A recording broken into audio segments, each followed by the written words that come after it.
Hey everyone, in today's video we're uncovering the most jaw-dropping moments in treasure hunting history. As we count down the top 15 biggest coin discoveries ever made, these remarkable discoveries have made people fortunes overnight. Let's start with number 15, Seaton Down Hoard. The Seaton Down Hoard is one of the largest collections of Roman coins ever discovered in Britain, dating back over 1700 years. These coins span from late 260 AD to almost 350 AD and offer a glimpse into the late Roman Empire. This hoard consists of about 22,000 coins, making it the fifth largest find of Roman coins in Britain. But it wasn't a team of scientists or archaeologists with the best equipment who found it. No, it was one man, Lawrence Egerton, a semi-retired builder and metal detecting enthusiast from East Devon, who stumbled upon this incredible hoard. While using his metal detector in a field, he found two ancient coins near the surface. Digging a little deeper, he uncovered a large stash of copper alloy coins, just hoards ever found within the Roman Empire.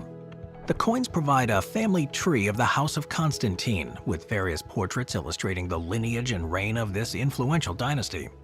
At the time of their burial, these coins wouldn't have been exceptionally valuable, estimated to be about worth 4 gold coins, equivalent to about 2 years' pay for a Roman worker. The Royal Albert Museum and Art Gallery in Exeter is raising funds to acquire the collection, appealing to the public for donations. Number 14, the Mohenjo-Daro Hoard. Mohenjo-Daro, located in present-day Pakistan, is a significant site that dates back to around 2600 BC. It was a major city of the ancient Indus Valley civilization, which is considered one of the oldest urban cultures in the world. This ancient city was abandoned around 1800 BC, likely due to climatic changes that caused the environment to dry out.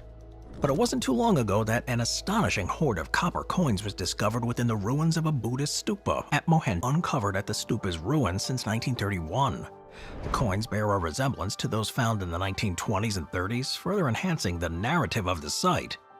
In recent years, discovery like this one and a unique Buddha pendant unearthed at the site have provided valuable insights into the region's history and cultural legacy. The findings not only highlight the importance of Mohenjo-Daro as a center of ancient civilization, but also underscore the influence of Buddhism in the region. Number 13, the Kamakura Cache. In central Japan's Maebashi City, a remarkable cache of 100,000 ancient coins was unearthed during construction. This hoard, historically placed between the 7th and 13th centuries, includes a rare example of the banlong, China's first unified currency. These coins were bundled in groups of 100, with a total of 1,060 of these bundles, and they were secure with straw cords, suggesting a strategic concealment during a period of war. The site, measuring some 2 by 3 feet, to 1333. Now, this period began with the rise of the Kamakura shogunate in AD 1192, and it was marked by significant events. It was a time of turmoil, with civil wars, uprising, and conflicts as various samurai clans vied for power and territory. This led to the development of a feudal system in Japan, with powerful regional lords exercising considerable autonomy over their domains. This area encompasses significant sites such as the Shosha burial mounds and the San-O temple ruins. The discovery site spans about a kilometer and it's believed to have been a central point in the Kozuke province during the Kofun period, from the late 3rd century to the late 7th century, which preceded the Gunma prefecture. Number 12, the La Question II Hoard. For 3 decades, metal detectorists Reg Mead and Richard Miles meticulously searched the same field on the Channel Island of Jersey, finding occasional stray coins. In May of 2012, though, they discovered a significant fused together by a layer of green corrosion formed a mass approximately 140 by 70 centimeters and 15 centimeters thick. The hoard contained silver and copper staters and quarter staters made by a tribe of Celts from the neighboring French coast, dating to around middle of the 1st century BC. Given the hoard's importance, it was decided to excavate it intact in a single block. To keep the coins damp during the recovery, a layer of thin earth was left on the hoard's top and side surfaces. Now, to ensure the safe extraction, hand tools were used to dig 4 evenly spaced parallel tunnels beneath the hoard, reducing its contact with the ground. A metal scaffold structure was constructed around the hoard, and 4 nylon belts were fitted through the tunnels around the scaffold to lift the hoard out by crane. Due to an eclectic makeup of the hoard, it was decided to disassemble it on an object-by-object level to reveal all its contents. The size of the hoard and task of conserving its contents were unprecedented. The decision was made to clean the coins in the UK in the past 150 years. This hoard consists primarily of silver coins and other silver objects, reflecting an extensive international cultural contact of the medieval period. The bowl, decorated with running animals including lions, beasts of prey, is thought to have been used in church services before ending up in the Viking hands, either as loot from a monastery or as tribute paid to the Vikings. Within this bowl, the hoard contained a total of 617 silver coins, including a dirham from the Islamic world. This coin, traded up rivers into Russia and through Scandinavia, exemplifies the wide-reaching trade networks of the Vikings. Most of the other coins, though, originate from Anglo-Saxon territories and the Viking settlement of York. In addition to the coins, the hoard also contained about 60 other silver objects, primarily hack silver, pieces of silver broken up for their bullion value. Many of these objects had small nicks cut into them to test the quality of the silver, aligning with the Viking practice of valuing silver by weight. The presence of these varied hack silver and coins suggests that the hoard's owner was involved in gold and silver ever found in the UK, and indeed anywhere within the Roman Empire. The hoard consists of over 15,000 objects, predominantly coins, but also including a remarkable assortment of jewelry and tableware. The sheer volume of coins, numbering over 15,000, forms the bulk of the hoard and provides invaluable insights. In addition to the coins, the hoard includes dozens of silver spoons, various gold objects, and some of the most exquisite pieces of Roman craftsmanship, such as the Empress Pepper Pot. This particular artifact, a silver container shaped like a noblewoman, is noted for its details, depicting the woman's hairstyle, clothing, and jewelry with remarkable precision. The hoard's burial has been dated to no later than 450 AD, a period characterized by significant turmoil in the Roman Empire. This era of instability likely prompted the Roman British citizens to conceal their valuables, hoping to retrieve them once peace was restored. The fact that hoards such as the Hoxne hoard have been discovered today indicates that their owners never. 2019, a couple living in an 18th century village home in Ellerby, North Yorkshire, embarked on a kitchen renovation project, expecting to improve their home's aesthetics and functionality. Little did they know that their efforts would lead to the discovery of a rare and valuable coin hoard hidden beneath their kitchen floor. The renovation workers, while tearing out the old floorboards, stumbled upon a collection of more than 260 coins dating from 1610 to 1727 AD. This unexpected find would eventually be valued at around $280,000. The initial discovery was quite unassuming. The workers encountered an obstruction they believed to be an electrical cable buried in the concrete. However, further investigation revealed a salt-glazed earthenware tumbler no bigger than a soda can, buried about 6 to 8 inches below the ground. Upon opening the tumbler, they discovered it was filled with ancient coins, a truly rare and unusual hoard. The find included a pretty diverse range of coins, and among its Spink & Son described the find as, quote, fascinating and highly important discovery. He did emphasize the rarity of such a large collection of English gold coins entering the marketplace, noting that the hoard is one of the largest on record from Britain. The hoard contained coins that reflect the currency used in England between 1610 and 1727 and provided a valuable glimpse into the economic history of the period.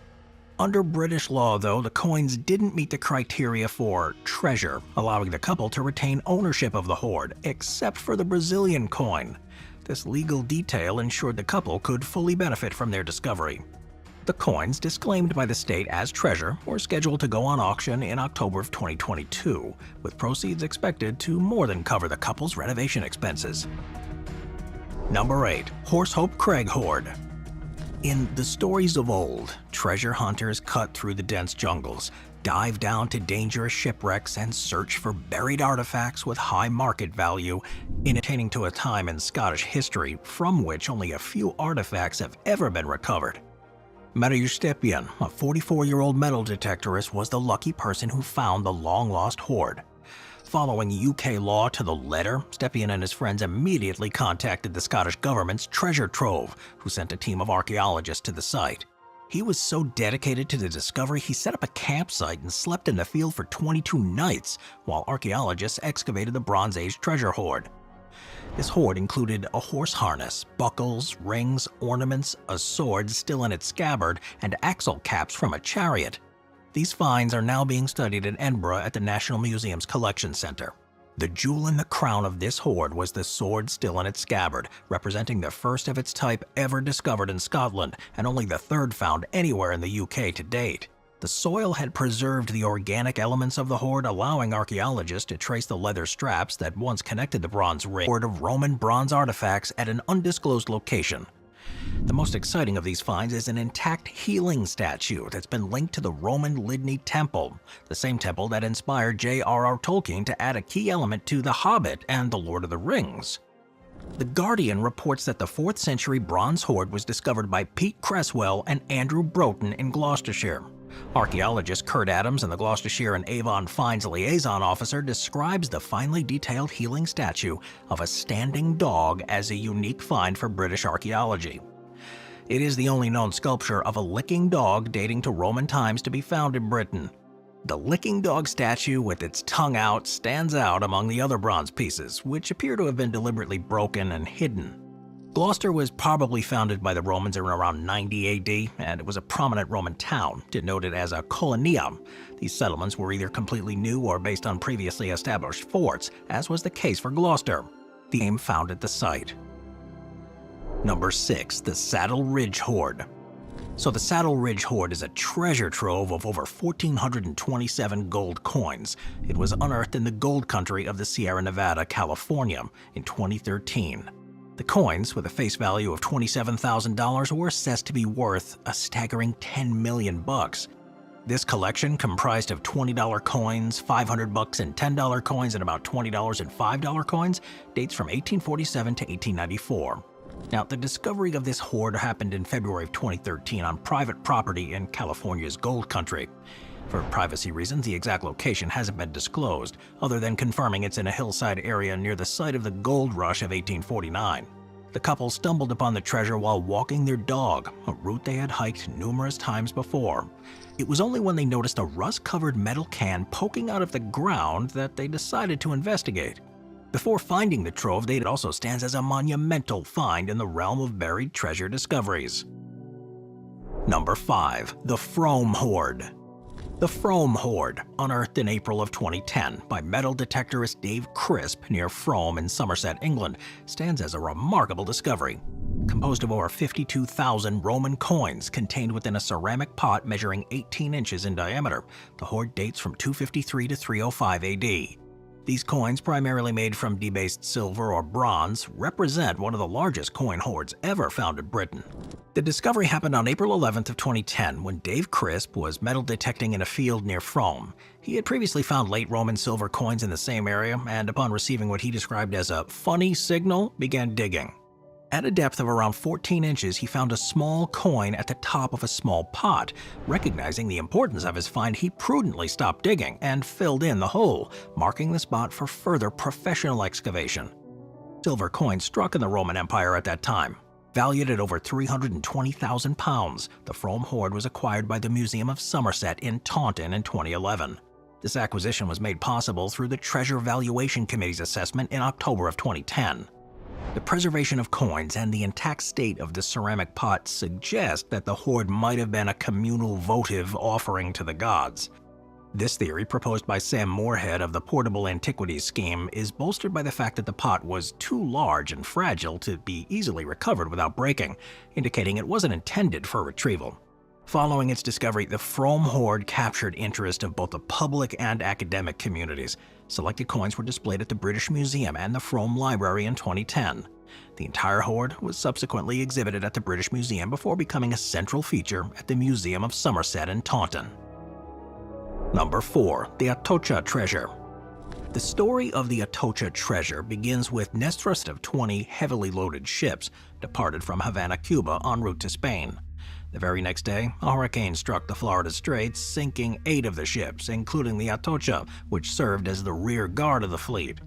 Its inventory included 24 tons of silver bullion in over 1,000 ingots, 180,000 pesos of silver coins, 582 copper ingots, 125 gold bars, 350 chests of indigo, 525 bales of tobacco, 20 bronze cannons, and 1,200 pounds of worked silverware, and maybe even a partridge in a pear tree.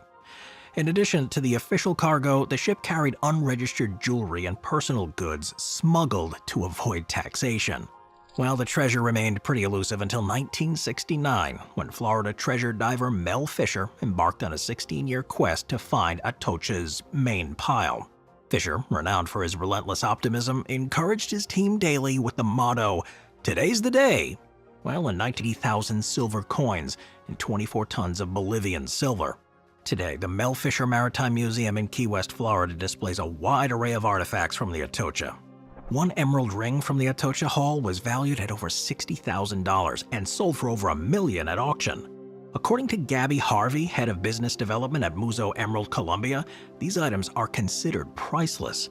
The Museo's mine collection, known as the Private Collection, is the largest privately owned collection of emerald artifacts from the Atocha and is not for sale. The collection is displayed to highlight the legacy of the mine and its current focus on sustainability. Number 3. The Panagurist Treasure. The Panagurist treasure, a remarkable set of gold vessels from Panagurist, a town in southern Bulgaria, is one of the most significant archaeological finds of the 20th century.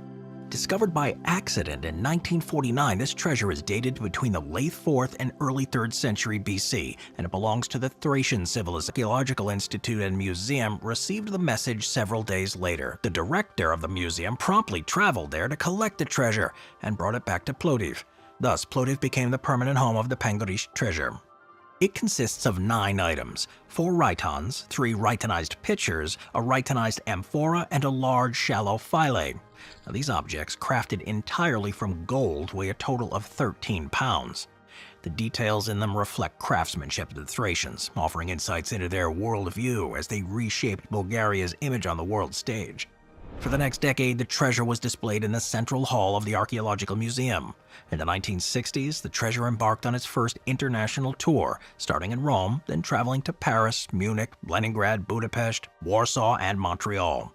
By the end of the decade, the treasure returned to Plovdiv, remaining there for 3 years. In 1972, it became the centerpiece of an exhibition called Thracian Art, debuting in Sofia during the First International, referred to as the Holy Grail of Shipwrecks, which has a rich and tragic history, having been sunk by the British Navy in 1708. In the early 18th century, the San Jose was part of a fleet transporting immense wealth collected over 6 years, including silver from Bolivia, emeralds from Colombia, and 11 million gold coins. This treasure was meant for the Spanish crown, a significant prize that made the ship a target during the Spanish War of Succession. On June 8, 1708, near the Baru Peninsula off the coast of Cartagena, the San Jose encountered a British squadron. A fierce battle ensued, during which the ship's powder magazines detonated, leading to its sinking. Tragically, 600 sailors perished, with only 11 surviving. In 2015, the Colombian government announced that a group of Navy divers had located the vessel at a depth of nearly 3,100 feet. This discovery reignited interest and controversy. In 1981, a U.S. salvage consortium named Glaucomora claimed to have found the San Jose and provided coordinates of an array of valuable items.